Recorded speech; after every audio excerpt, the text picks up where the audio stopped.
কিয়কৰ অগ্ৰণী সামাজিক সাংস্কৃতিক অনুষ্ঠান শিকলিয়ে প্ৰত্যেক বছৰে দুখীয়া ছাত্ৰ ছাত্ৰীসকলক সহায় কৰি আহিছে। এইবাৰো তাৰ ব্যতিক্ৰম নহয়। এইবাৰ আমি বিশেষকৈ 3জন ছাত্ৰ ছাত্ৰীক আমি শিক্ষা সামগ্ৰী আৰু গ্ৰন্থৰ টোপোলা প্ৰদান কৰিছোঁ। আপোনালোকে হয়তো ছবিত দেখিলে গম পাব যে সেই দুখীয়া দৰিদ্ৰ পৰিয়ালকেইটা ওচৰলৈ গৈ আমি কিছু সকাহ দিছোঁ আৰু সেই দুখীয়াক সহায় কৰাই হ'ল আমাৰ একমাত্ৰ লক্ষ্য। আৰু সেই আমাৰ ক্ষুদ্ৰতম উপহাৰে হয়তো সেই ছাত্ৰ ছাত্ৰীসকলক উৎসাহিত কৰিব, অনুপ্ৰাণিত কৰিব।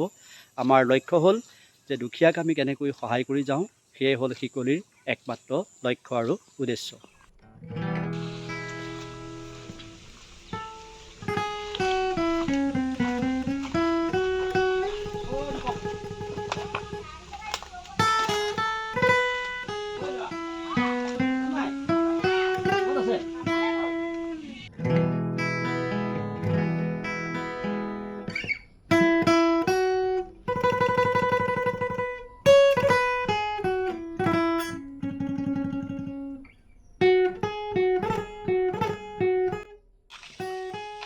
শিকলিৰ ফালৰ পৰা আমি যি পাৰিছোঁ তো বিশেষকৈ তোমাক এইটো কাৰণেই দিছোঁ, তোমালোকৰ একেবাৰে দৰিদ্ৰ পৰিয়ালৰ ব্যক্তিক আমি দিছোঁ দেই।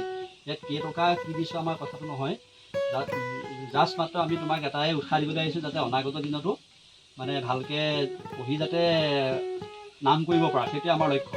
গম পালা নাই? আৰু আমি সহায় কৰিম, যদি কিবা তোমাক লাগেও ভৱিষ্যতে আমি সহায় কৰিম, যোগাযোগ কৰিলেই হ'ল। বহি কি দিছোঁ মেইন কথা নহয় দেই। মুঠতে ভালকৈ আকৌ এইবাৰ যিটো পাছ কৰিছে তাতকৈ আৰু বেছি ভালকৈ পাছ কৰিব পৰা মেইন কথা। হ'ব? কিবা লাগিলে খালি আমাক ক'বা আৰু দেই, আমি সহযোগ কৰিম। হ'ব?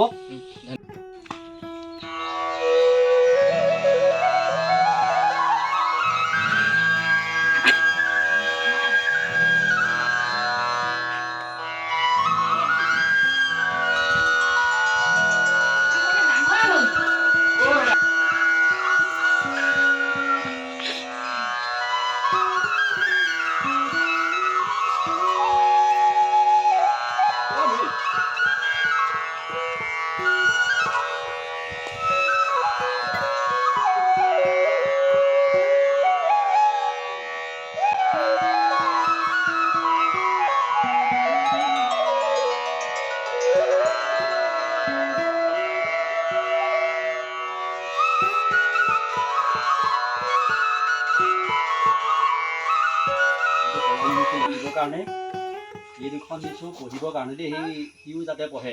আৰু এইখিনি মই বহি এইখনত লৈ আহিছোঁ তোমাৰ কাৰণে, যাতে ভালকৈ পঢ়া আৰু গাঁওখনৰ নাম উজ্জ্বল কৰিব লাগে। গম পালানে? আৰু বিশেষ গম পাইছোঁ তোমালোকৰ মাও নাই, হয় নাই? গতিকে সেই কথাবিলাক মনলৈ আনি পেলাই ভালকৈ তোমালোকে আগবাঢ়ি যোৱা। যদি কিবা লাগে অনাগত দিনত কিবা সহায় সাৰথি লাগে আমি সহায় কৰিম। গম পালানে দেই? ভালকৈ খালি পঢ়িবা।